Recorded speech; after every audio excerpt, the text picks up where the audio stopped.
All right, so here are the campaigns that I have going on or have had, and it's nice because it does break them up by month.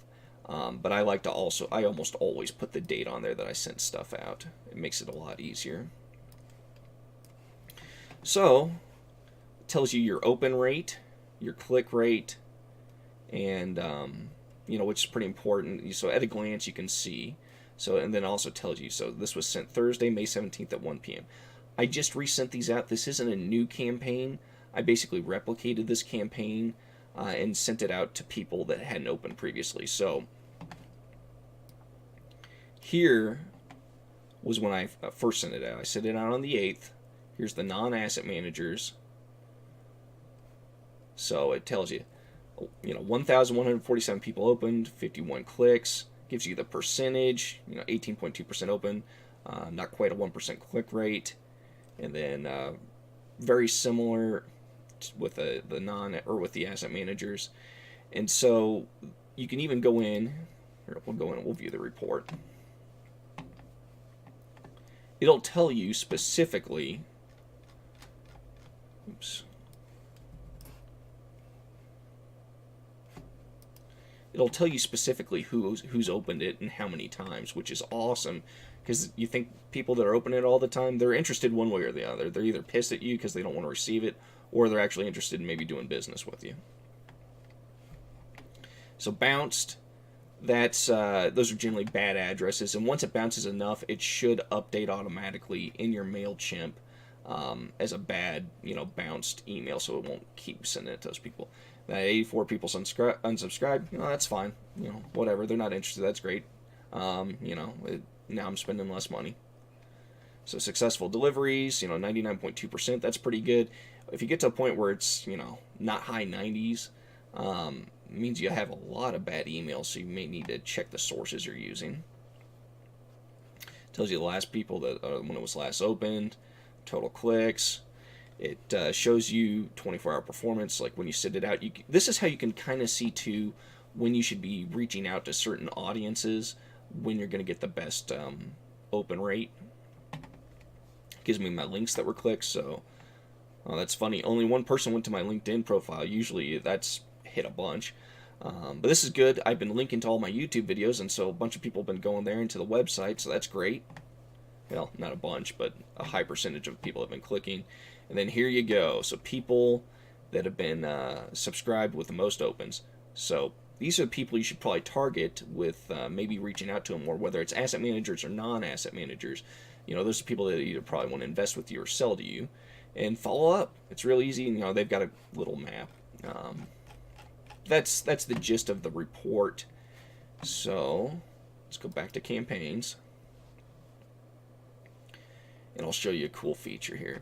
So this was what I sent out on the 8th to asset managers. And then this, you see it says copy 01. It's the exact same thing, but sent out again. And what you do is you go to replicate.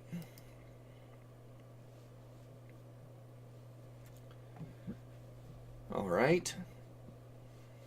And you'll want to edit recipients. You don't want to send the exact same email to everyone again. You're going to lose people that way.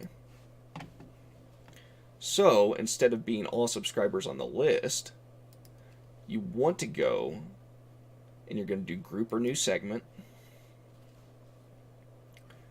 And you're going to do campaign activity did not open. And you can set it for all kinds of stuff. They have a bunch of different stipulations you can put in.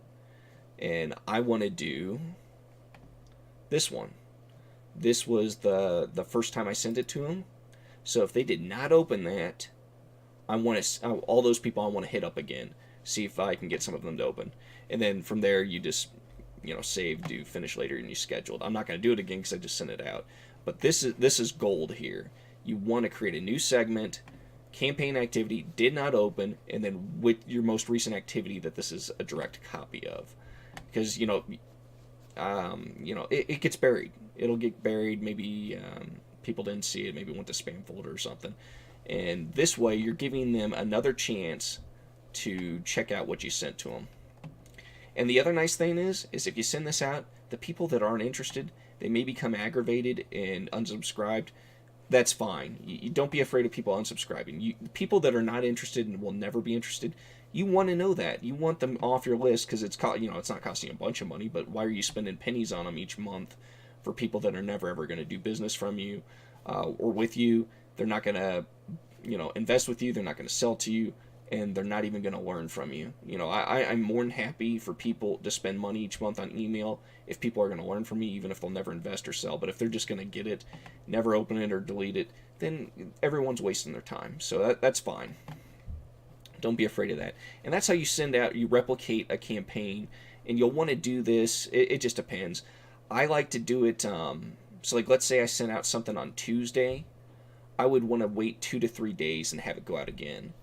And you can do this all in the very beginning when you created your campaign. I forgot to, but you could send out that first campaign, immediately replicate it, and then have it schedule it for like a week later or however many days later with these stipulations in there, and it'll be fine. Even though no one opened it immediately after you replicated it because it's only been a couple minutes, it's fine. It waits and monitors that previous campaign until the second it's supposed to go out, and then so you don't have to worry about like, oh, do I need to wait a couple hours before I make it? No, you can go right ahead and make it, and that's what I would suggest so you don't forget like I did and end up sending it a week later. But that being said, a week later is not a big deal.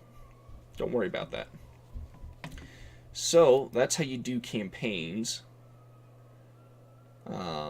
Lists are pretty important. I try to keep it simple. This is a test list I use for different things. These are my main two lists: asset manager total, and then non-asset manager total. So when I go through, I segment my contacts because I need to customize them a little bit. And what I also do is when I first get a group, and I'll probably make a video on this later, when I go to LinkedIn and or however I'm harvesting new people, I'll make a new list, and it'll be like non-asset manager total needs intro, or asset manager total needs intro. And that's a temporary list that I make, so I send out that first intro email, so they're not like, what the hell is this? Why am I getting this? They're getting, hey, we connected via LinkedIn or some other type of professional deal. This is the newsletter, and blah, blah, blah. So they're getting that. And then I will resend that out to people that didn't open it, like I just showed you on the campaign. And then once that's done, I'll export that list and add it to these lists, and which is great because it keeps all of the subscribers on there, all the people that unsubscribed, and all the people that all the emails that bounced. And I'll then upload that to the permanent segment it's supposed to be in. Then I'll delete that intro segment. There's probably or maybe an easier way to do it. I don't know. I'm not a huge MailChimp guru by any means. I found an easy way that seems very low maintenance and very low level barrier to entry to do it, and that's how I do it. If you have any suggestions, please let me know, and I'll make sure to share it to everyone. But that's what I do. So I hope this makes sense. There are a ton of different ways you can do stuff on here, whether it's making templates, sending out campaigns, segmenting your lists, different things with reports. So spend some time on there, but hopefully this will get you started. And if you have any questions, please reach out to me. I can always try to do more videos on it, but I think this is more than enough to get you all started, and I hope you have a great day. Take care.